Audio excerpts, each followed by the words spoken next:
இந்த தேசத்தினுடைய விடுதலைக்காக பாடுபட்ட மக்களினுடைய அளப்பரிய தியாகத்தை எண்ணி பாருங்கள். நான் ஒருமுறை சென்னையிலே மாவட்ட ஆட்சித்தலைவர் அலுவலகத்திலே நான் அங்கே மாவட்ட வருவாய் அலுவலராக பணியாற்றிக் கொண்டிருந்த நேரம், அப்பொழுது தியாகிகள் இவர்களுக்கு உதவித்தொகைக்காக விண்ணப்பம் செய்வார்கள். அப்படி விண்ணப்பம் செய்கின்ற நேரத்தில் நான் அந்த குழுவிற்கு தலைமையேற்று அந்த விண்ணப்பங்களை பரிசீலனை செய்யக்கூடிய அந்த நிலையிலே இருந்தேன். அப்படி இருக்கிற பொழுது ஒரு நாள் நடத்தப்பட்ட அந்த நிகழ்விலே நான் நடத்தி கொண்டிருக்கிறேன். அந்த நிகழ்விலே ஒரு தியாகியும் வர வேண்டும். அந்த தியாகியும் அதிலே உறுப்பினராக இருப்பார்.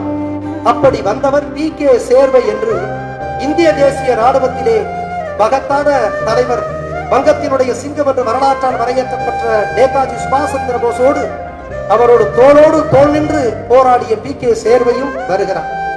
அவர் வந்து அங்கே அமர்கிறார். அமர்ந்து விட்டு அந்த கூட்டம் முடிகிறது. கூட்டம் முடிந்து அவர் திரும்பி செல்ல எத்தனிக்கிற பொழுது நான் பார்க்கிறேன், இவருக்கோ வயது 92 வயது.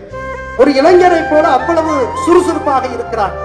திரும்பி போகிற பொழுது நான் கேட்கிறேன், ஐயா நீங்கள் எப்படி வந்தீர்கள், எப்படி போக போகிறீர்கள் என்று கேட்டேன். ஐயா நான் சில நேரங்களிலே பேருந்திலே வருவது உண்டு, சில நேரங்களிலே ஆட்டோக்களிலே வருவது உண்டு. இப்பொழுது பேருந்தோ ஆட்டோ எது கிடைக்கிறதோ அதிலே செல்லுகிறேன் என்று சொன்னேன். கொஞ்ச நேரம் யோசி. ஒரு மகத்தான வரலாற்று புருஷர், வங்கத்தினுடைய சிங்கம் நேதாஜி சுபாஷ் சந்திர போஸ், இந்திய தேசிய ராணுவத்தை அமைத்தவர் என்று மிக அற்புதமாக நம்முடைய குருமூர்த்தி அவர்கள் மிக அற்புதமாக சொன்னார்.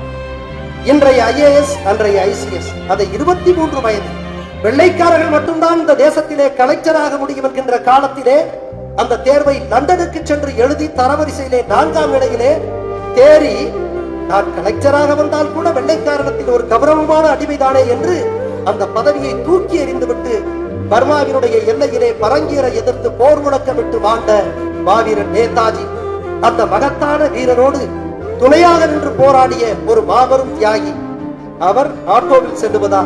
வேண்டாம் ஐயா, நீங்கள் என்னுடைய காரிலே செல்லுங்கள் என்று கேட்டேன். இல்லை இல்லை வேண்டாம் ஐயா, அது உங்களுக்கானது. இல்லை இல்லை என்னுடைய காரிலே தான் நீங்கள் செல்ல வேண்டும் என்று ஓட்டுநரை நான் வரவழைத்தேன். ஓட்டுநரை வரவழைத்து நான் சொன்னேன், சிவப்பு விளக்கை சுழல விடுங்கள்.